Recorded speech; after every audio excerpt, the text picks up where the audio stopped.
Yumurta fiyatlarında geçen seneden bugüne kadar bir %100'ün üzerinde bir zam meydana gelmiş. Tüketici çok büyük tepki gösteriyor. Bu zamların neden olduğuyla ilgili biraz bilgi vermek istiyorum işin mahiyetini bildiğim için. Bu aynen soğan, patates, domates yükselişleri gibi organize olarak yükseltildiğini yaptığımız araştırmalarda ortaya çıkardık. Doğrudur, maliyetler var. Üretici maliyetlerde artış var dövizden kaynaklı. Fakat döviz %35 artmışsa bunlar %100'ün üzerinde bir yükseliş ortaya çıkarmış. Bu nasıl meydana gelmiş diye araştırdığımız zaman Türkiye'de üretici birlikleri çok iyi bir şekilde örgütlenmiş.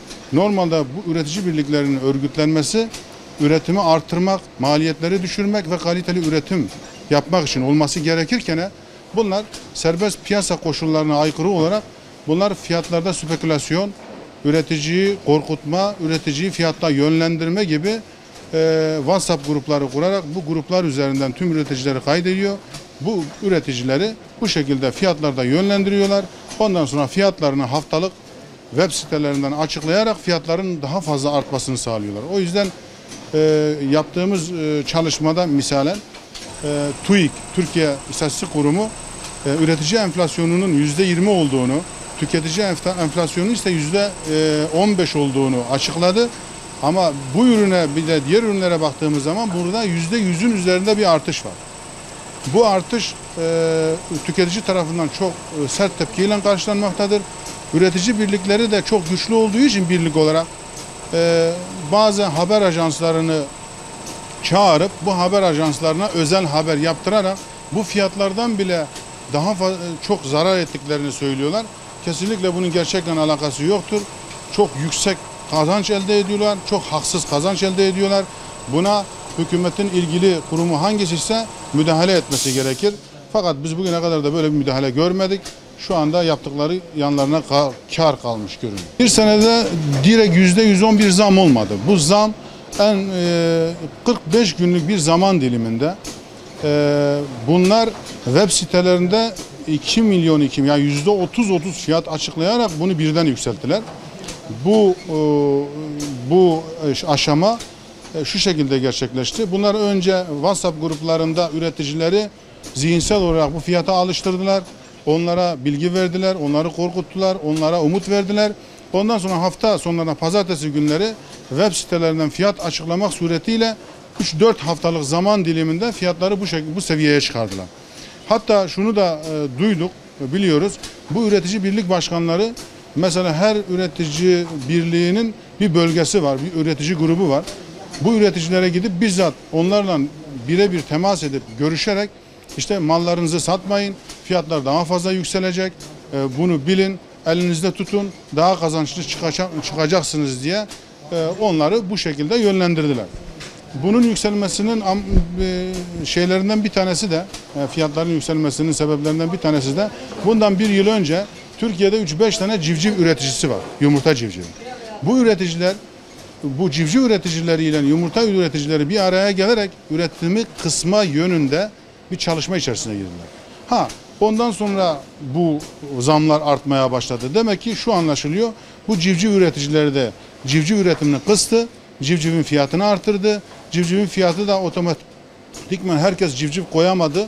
Bu şekilde mevcut üreticiler yüksek fiyatlar açıklayarak bundan yararlanmaya, haksız bir şekilde yararlanmaya çalıştılar. Burada en büyük zararı vatandaş görüyor. Bir de en büyük zararı hükümet görüyor, iktidar görüyor. İktidar bunlara çok yumuşak davrandı bugüne kadar. Tüm üreticilere çok yani toleranslı davrandı. Fakat bunlar da şımardı. Bu şımarıklıkları işte biz zarar ediyoruz, şöyle yapıyoruz, böyle yapıyoruz laflarıyla gazetelere çıkarak, ağlayarak, sızlayarak bunu örtmeye çalışıyorlar. Ama bunun en büyük zararını vatandaş görüyor. Vatandaşın geliri %100 yükselmemesine rağmen bu ürünlerin %100 yükselmesi kabul edilemez. Bir de şöyle bir durum var. Onlara soracak olursan diyorlar ya mevsimsel olarak yükseliyor. Asla böyle bir bu doğru değildir. Tamam, mevsimsel olarak bir ürün yükselebilir ama bu şekilde değil. Bu örgütlenerek yükseltilen bir ürün. Aynen patates gibi, aynen domates gibi, aynen soğan gibi bu ürün organize bir şekilde ekonomik bir çete bunun yükselmesi için çaba içerisinde ve çok iyi örgütlüdürler. Bazen milletvekilleriyle görüşüyorlar, bazen bürokratları yanıltıyorlar, bazen bakanlığı yanıltıyorlar. Yani bunların yaptığı yanlarına kar kalmamalı diye düşünüyorum. Çünkü hiçbir ürün %100 artmamış. Bunlar bu şekilde örgütleyerek manipülasyonla, spekülasyonla bu işi bu seviyeye getirdiler. Geçen sene yumurta fiyatlarını biz marketlere, bakkallara 7 liradan veriyorduk. Bu sene şu anda 14 milyon, yani 14 TL, 15 TL civarında veriyoruz. Muhtemelen bu önümüzdeki hafta bir artış daha gerçekleştirecekler. Herhalde 16-17'ye çıkar bizim satışımız. Bakkallar da 20 TL, 21 TL gibi aralığında bu ürünü satmaya çalışacak. Yumurta fiyatlarının artış nedenlerini bilmiyoruz ama geçen sene bu ayda 6,5-7 liradan alıyorduk. Bu sene ise yavaş yavaş artışıyla son 2 aydır, 1,5-2 aydır 14-15'e çıktı alışımız. Biz 1 milyonla satıyoruz, zaten halk tepki ediyor. Yani yüksek olduğuna rağmen gerçekten de çok yüksektir. Çağrımız var, yani millet zaten aldığı bir yumurtaydı, fakirlerin yediği bir yumurtaydı, o da onların elinde aldılar. En yüksek, lüks şeye koydular şu an. Çok lükse girdi. Öncelikle yumurta olması gereken, şu an olması gereken, geçen sene rağbetle olması gereken rakam 7-8 liradır. 6-7 lira civarıdır. Geçen sene biz bu civarda alıyorduk. Yükselmesini farklı nedenlere ben bağlıyorum. Yani stoklama nedenlerine, senenin bu ayı da tavuk kesim zamanıdır. Piknik zamanları olduğu için bu da bir yansıma olabilir. Bu fiyatlara şu an yumurta kırmızı et değerinde görünüyor. İnsanlar alıp evine yumurta götüremiyor. Çok şikayetçiyiz. Zaten biz bir senedir genel olarak yumurtadan kazanamıyoruz. Mecburi bulunduruyoruz. Müşterimiz boş çıkmasın diye bulunduruyoruz. Çok şikayetçi, şu an yumurta alınmıyor. Yani yumurta şu an ben açık yumurta satıyorum.